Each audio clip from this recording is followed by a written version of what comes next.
बहुत स्वागत है आपका। देख रहे हैं वीआईपी न्यूज और आपके साथ मैं हूं ऋषिका गुप्ता। राजधानी दिल्ली में भारत मंडपम में हो रहे G20 शिखर सम्मेलन का समापन हो गया है। आपको बता दें, प्रधानमंत्री नरेंद्र मोदी ने अपने संबोधन में सबका कल्याण हो इस कामना के साथ समापन की घोषणा की।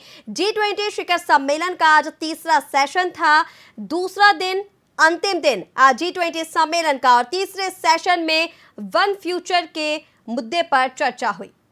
तो आपको बता दें, दिल्ली के भारत मंडपम में G20 शिखर सम्मेलन का समापन, जहां G20 शिखर सम्मेलन का आज तीसरा सेशन था। आपको बता दें, कल G20 शिखर सम्मेलन की शुरुआत हुई थी, शुभारंभ हुआ था, जहां प्रधानमंत्री नरेंद्र मोदी ने सभी देशों के डेलीगेट्स का भारतीय परंपरा के साथ स्वागत किया।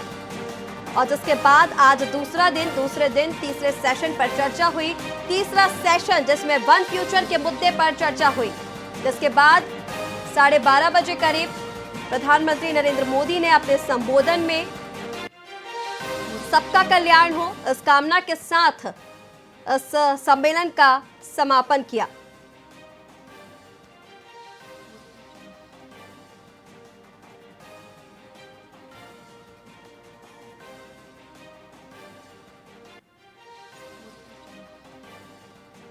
तो आज G20 शिखर सम्मेलन का समापन, जहां G20 शिखर सम्मेलन का तीसरा सेशन हुआ। आज आपको बता दें, सुबह 10:30 से 12:30 बजे तक तीसरा सेशन चला, जिसमें वन फ्यूचर के मुद्दे पर चर्चा की गई।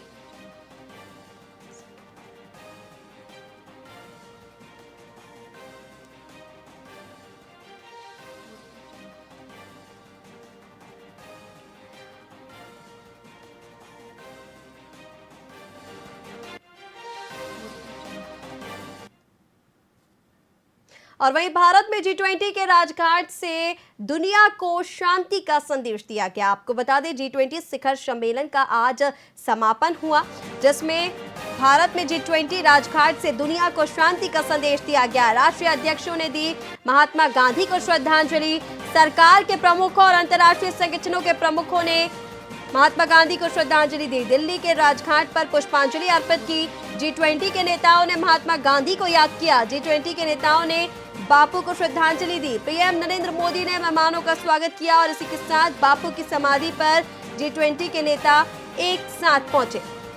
आपको बता दें, बापू की समाधि पर सभी राष्ट्रीय अध्यक्ष ने नमन किया।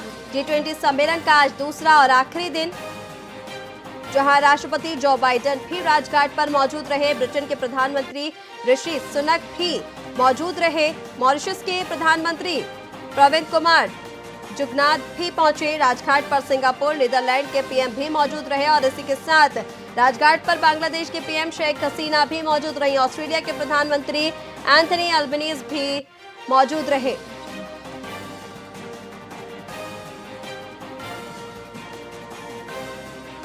तो आज G20 शिखर सम्मेलन का समापन।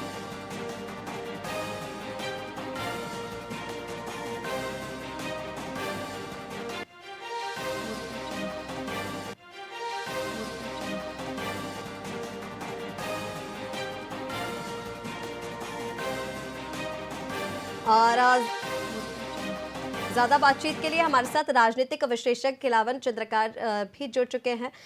सर, भारत आज जिस जगह पर खड़ा हुआ है, ऐतिहासिक दिन हमारे लिए, जो G20 शिखर सम्मेलन का शुभारंभ कल हुआ, आज उसका समापन प्रधानमंत्री नरेंद्र मोदी के संबोधन के साथ किया गया। आप इसको किस तरह से देख रहे हैं, कितना ऐतिहासिक है? क्योंकि आज भारत जिस जगह पर खड़ा हुआ है, पूरी दुनिया की नजरें भारत पर टिकी हुई हैं, एक के बाद एक उपलब्धियां हम हासिल करते जा रहे हैं।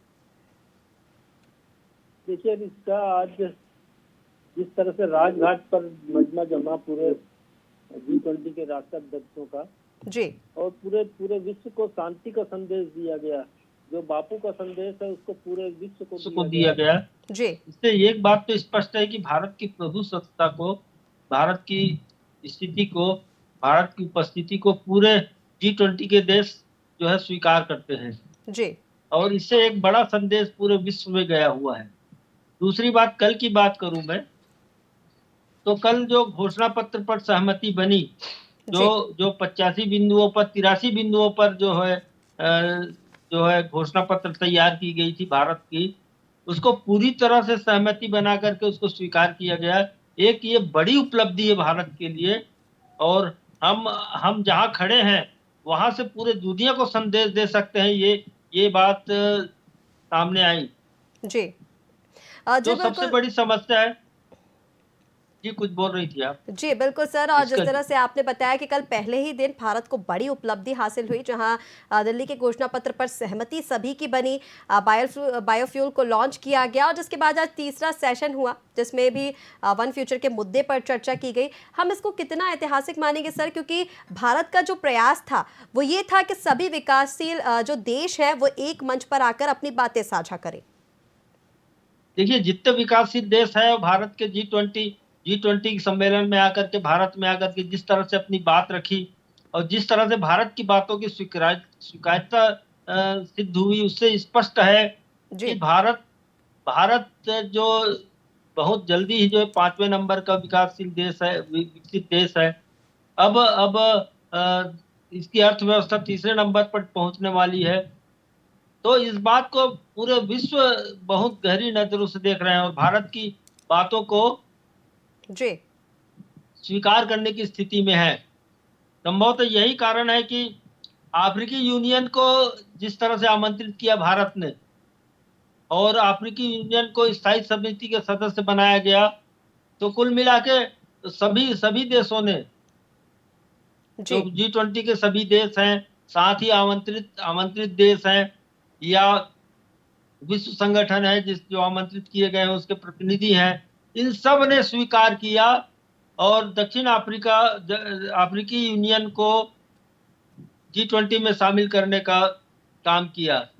देखिए, अफ्रीकी जी। यूनियन कोई छोटा मोटा संगठन नहीं है। अफ्रीकी यूनियन में 50 देश, विश्व के 50 देश शामिल है।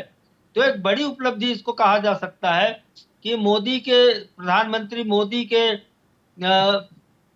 पहल पर एक बड़ी उपलब्धि जी20 ने हासिल की और अफ्रीकन यूनियन को जो है जी20 का स्थायी समिति का सदस्य बनाया गया। जी जी बिल्कुल केलावन जी, आप बने रहिए हमारे साथ, आपसे आगे भी चर्चा करते रहेंगे। तो आपको बता दें, जी20 शिखर सम्मेलन का आज समापन हुआ। प्रधानमंत्री नरेंद्र मोदी ने अपने संबोधन में सभी का कल्याण हो, इस घोषणा के साथ सम्मेलन का समापन किया।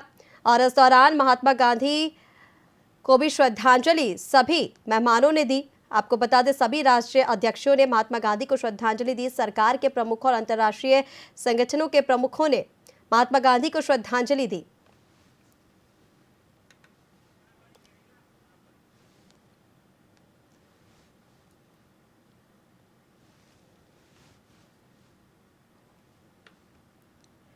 और वही आपको बता दें कि जी20 शिखर सम्मेलन का आज दूसरा और अंतिम दिन रहा, जहां प्रधानमंत्री नरेंद्र मोदी के संबोधन के साथ समापन की घोषणा इस सम्मेलन की गई।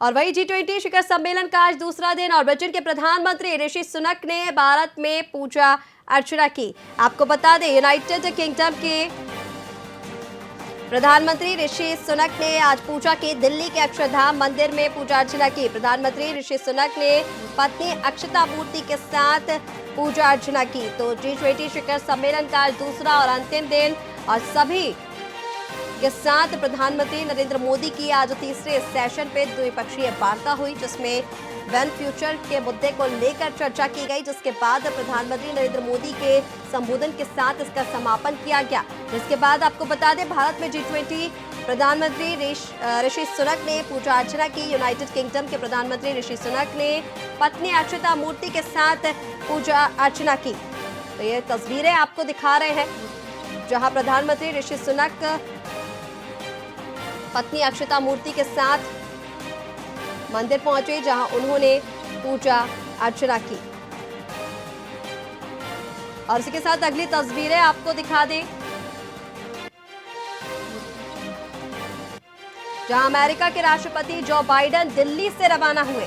आपको बता दें, दिल्ली से वियतनाम के लिए रवाना हो चुके हैं जो बाइडेन। जी20 सम्मेलन में शामिल होकर रवाना हुए जो बाइडेन।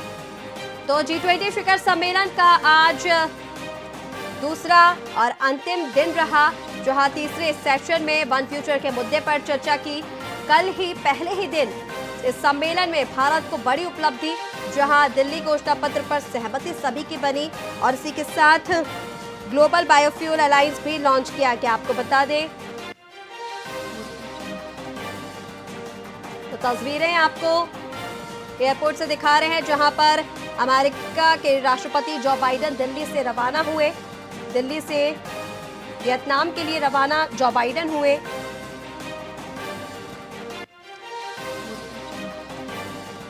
तो आपको बता दें, ये तस्वीरें आपको दिखा रहे हैं अमेरिका के राष्ट्रपति जो बाइडेन, जहां दिल्ली में शामिल होने पहुंची थी G20 शिखर सम्मेलन में, जिसके बाद समापन के बाद अमेरिका के राष्ट्रपति जो बाइडेन रवाना हो चुके हैं।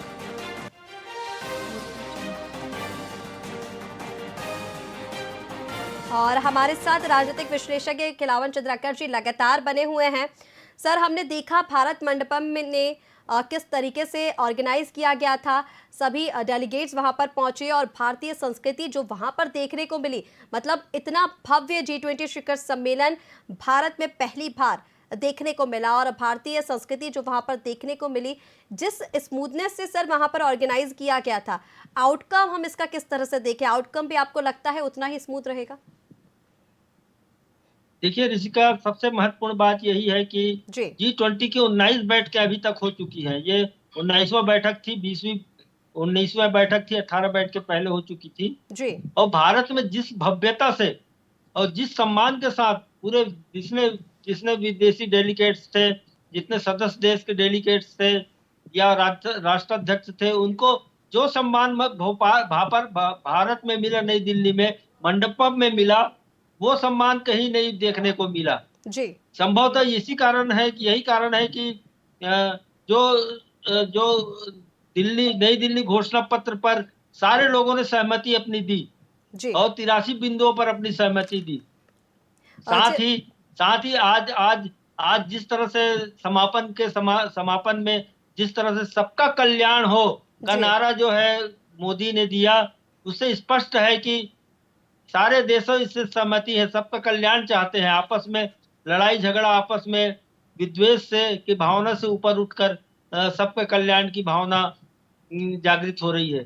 सबसे महत्वपूर्ण बात यह है ऋषिका कि द्विपक्षीय वार्ता या संयुक्त वार्ता जो हुई भारत के प्रधानमंत्री नरेंद्र मोदी के साथ, उससे देश की सामरिक, आर्थिक और वैश्विक ताकत जो है बढ़ी है भारत की।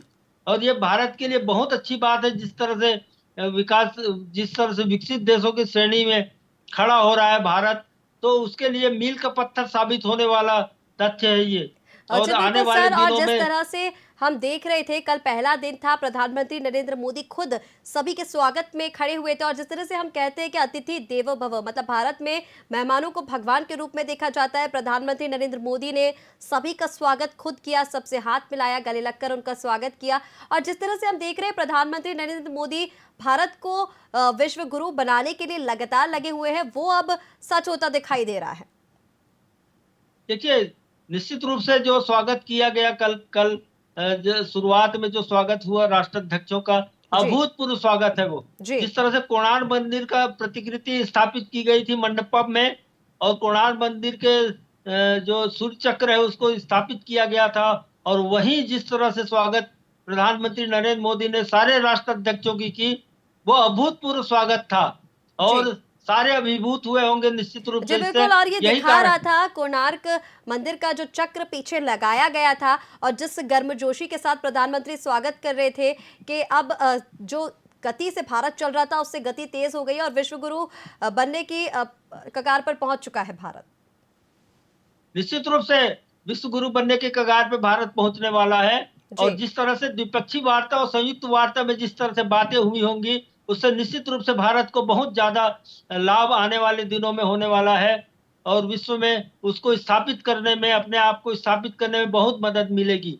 देखिए, सबसे महत्वपूर्ण बात यह है कि उम्मीद की जा रही थी पूरे दूसरे देशों के द्वारा या पूरे G20 के सम्मेलन में उम्मीद की जा रही थी कि यूक्रेन रूस रशिया युद्ध पर भी बात हो जी। लेकिन प्रधानमंत्री ने जिस तरीके से जिस सतर्कता से उस पर बात की और कहा कि सारे देशों को, पड़ोसी देशों का एक दूसरे के प्रभुसत्ता का सम्मान करना चाहिए, एक दूसरे के अस्तित्व का सम्मान करना चाहिए। देखिए, सीधे तौर पे या तो कह सकते थे कि युद्ध विराम हो, या जी। यह कह सकते थे कि लड़ाई समाप्त हो। लेकिन लेकिन जिस तरह से उन्होंने बात रखी प्रधानमंत्री नरेंद्र मोदी ने, उससे स्पष्ट है कि पूरे पूरे पूरे तन्मयता से, पूरे पूरे ताकत के साथ और पूरी बिना विवाद के अपनी बात को उसने रख दी। जी। जी बिल्कुल। और दिल्ली घोषणा पत्र की सर आपने बात की थी, जहां पर सहमति हमें मिली, वहां पर चीन भी सकारात्मक रूप में दिखा है सर। निश्चित रूप से चीन के राष्ट्रपति जी शी जिनपिंग को हासिल इस सम्मेलन में शामिल होना था, लेकिन उन्होंने प्रधानमंत्री को भेजा। लेकिन हाँ, जी। जिस तरह से भारत और चीन के बीच तनाव लगातार बढ़ रहे हैं, उस बीच प्रधानमंत्री उनके आते हैं यहाँ, प्रधानमंत्री नरेंद्र मोदी से उनकी बात होती है, चर्चा होती है, जी सम्मेलन में सामूहिक चर्चा होती है। तो निश्चित रूप से चाइना के लिए ये महत्वपूर्ण बात है कि उसकी विस्तारवादी नीति है, उस पर भी चर्चा की गई इस पर, और उसके सामने ही चर्चा की गई। तो जिस बेबाकी ढंग से चीन के विस्तारवादी नीति पर G20 के सम्मेलन में चर्चा हुई, और निश्चित रूप से अभूतपूर्व है। और शी जिनपिंग भले ही नहीं आए, लेकिन उनको उनको यहाँ से जो संदेश गए उसको स्वीकार करना चाहिए, और अपनी विस्तारवादी नीति को जितना ब्रेक लगा सके लगाना चाहिए। जी। जी बिल्कुल सर। तमाम जानकारी हम तक साझा करने के लिए बहुत शुक्रिया। बने रहिए हमारे साथ, आपसे चर्चा करेंगे। इसके पहले आपको एक बार और फिर तस्वीरें दिखा देते हैं, जहां पर प्रधानमंत्री यूके के भारत में ऋषि सुनक पूजा अर्चना करने पहुंचे, और इसी के साथ समापन के बाद अमेरिका के राष्ट्रपति जो बाइडेन एयरपोर्ट के लिए रवाना हुए। तो आपको बता दें, G20 शिखर सम्मेलन का समापन आज हुआ, जिसका दूसरा और अंतिम दिन था आज। आपको बता दें कि आज तीसरे सेशन में वन फ्यूचर के मुद्दे पर सभी से चर्चा की गई, और जिसके बाद प्रधानमंत्री नरेंद्र मोदी का संबोधन, जिसमें उन्होंने कहा कि सभी का कल्याण हो, इसके साथ समापन की घोषणा सम्मेलन की गई।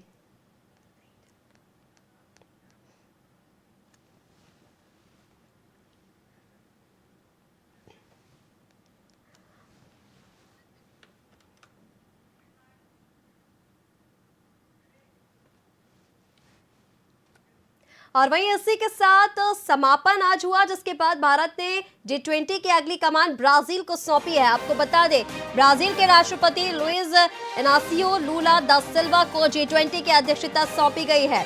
लूला दा सिल्वा को शुभकामनाएं पीएम मोदी ने दी, जिसके बाद प्रधानमंत्री नरेंद्र मोदी ने ब्राजील को अगले सम्मेलन की जिम्मेदारी सौंपी। ब्राजील में अगला G20 का सम्मेलन होगा। G20 के समापन की घोषणा पीएम मोदी ने समापन की घोषणा सभी का कल्याण हो इस संदेश के साथ की, यानी दुनिया को शांति का संदेश देते हुए प्रधानमंत्री नरेंद्र मोदी ने इस सम्मेलन की समापन की। तो ये अभूतपूर्व सम्मेलन, जहां भारत की संस्कृति की चर्चा चारों ओर हुई। भारत मंडपम में इस G20 शिखर सम्मेलन का आयोजन किया गया था, जहां सभी देशों के मेहमान वहां पहुंचे और कई मुद्दों पर इस दौरान चर्चा की गई। हालांकि प्रधानमंत्री नरेंद्र मोदी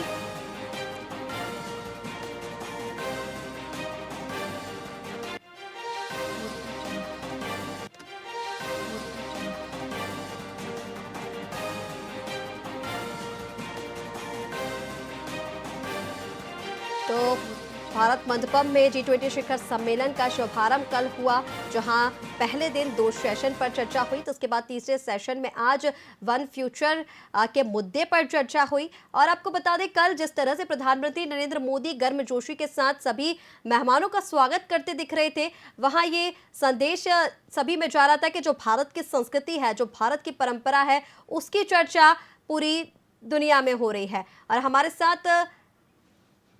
हमारे साथ अधिक चर्चा के लिए राजनीतिक विशेषज्ञ खिलावन चंद्राकर जी लगातार बने हुए हैं। सर, जिस तरह से हम लगातार देख रहे हैं भारत की संस्कृति की चर्चा चारों ओर हो रही है, तो ये तो हम कह सकते हैं कि भारतीयकरण की शुरुआत अब हो चुकी है। और इसी के साथ प्रधानमंत्री नरेंद्र मोदी ने G20 के लिए अगली कमान जो है वो ब्राजील को सौंप दी है। देखिए, नई दिल्ली के मंडपम में जो व्यवस्था की गई थी जी, जो सुविधाएं दी गई थी राष्ट्राध्यक्षों को, मीडिया को, राष्ट्राध्यक्षों के प्रतिनिधियों को, वो सुविधा अब किसी किसी दूसरे देश में मिल जाए इसकी संभावना बहुत कम है, लेकिन ब्राजील जी। जैसे विशाल देश में यह आयोजन हो रहा है और उसके और राष्ट्रपति आगे बढ़ाएगा। लुइस लूना किया है मेजबानी को, तो निश्चित रूप से मुझे लगता है कि भारत से भी भव्य करने का प्रयास वो करेंगे, क्योंकि भारत ने एक उदाहरण प्रस्तुत कर दिया है। अभी तक जो नहीं हुआ था G20 के सम्मेलन में, वो उदाहरण प्रस्तुत किया है।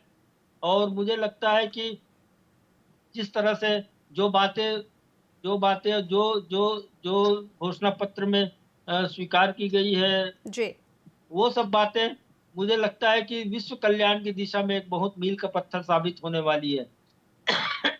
देखिए, चाहे जी। वो जो बाइडेन हो, अमेरिका के राष्ट्रपति, या ब्रिटेन के प्रधानमंत्री ऋषि सुनक हो, मुझे लगता है कि ये दोनों प्रमुख नेता शामिल हुए थे।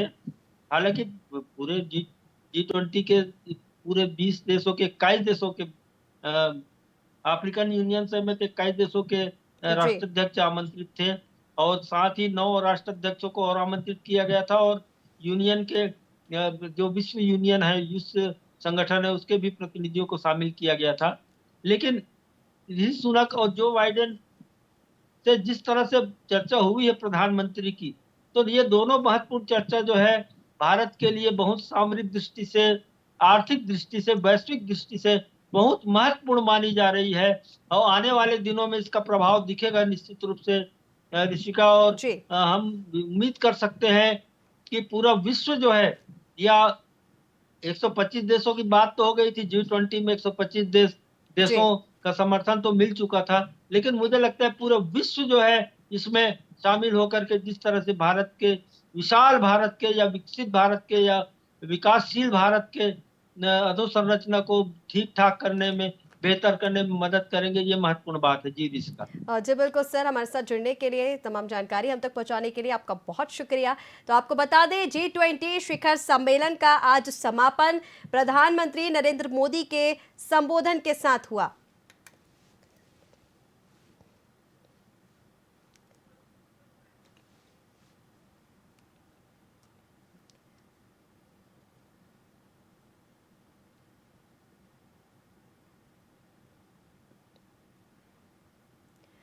तो राजधानी दिल्ली में हो रहे आयोजित भारत मंडपम में G20 शिखर सम्मेलन का आज समापन हुआ।